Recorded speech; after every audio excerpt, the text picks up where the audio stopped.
So this is the last thing I'm going to have you guys look at about lynching. This article is called Torture Culture, Lynching Photographs and the Images of Abu Ghraib.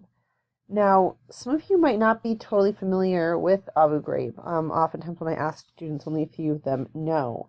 Um, Abu Ghraib prison was a prison in Iraq in which Iraqi people were being detained who were suspected of terrorist or just not just terrorist activity, but that they were against the American invasion of Iraq.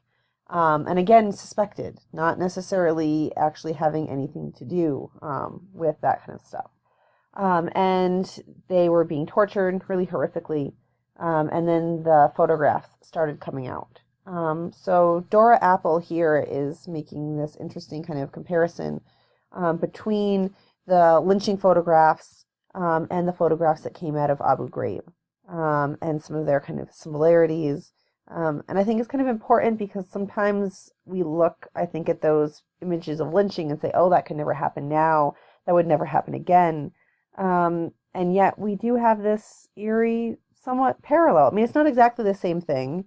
It's not people being tortured and killed in front of, a crowd of 15 or 20,000, but it is these images of real horrific degradation and abuse and humiliation that are being taken to kind of celebrate what they're doing and for the purpose of sharing with friends and family and fellow soldiers that they think are going to approve of their actions.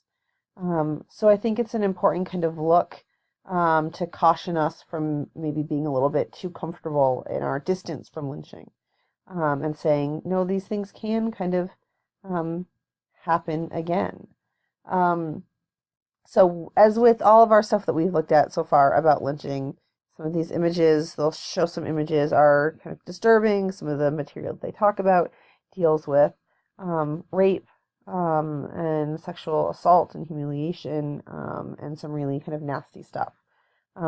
Just so that you guys are kind of aware of that. But I think this is a good kind of closing for our discussion of lynching, and how we need to be kind of thinking of it and contextualizing it.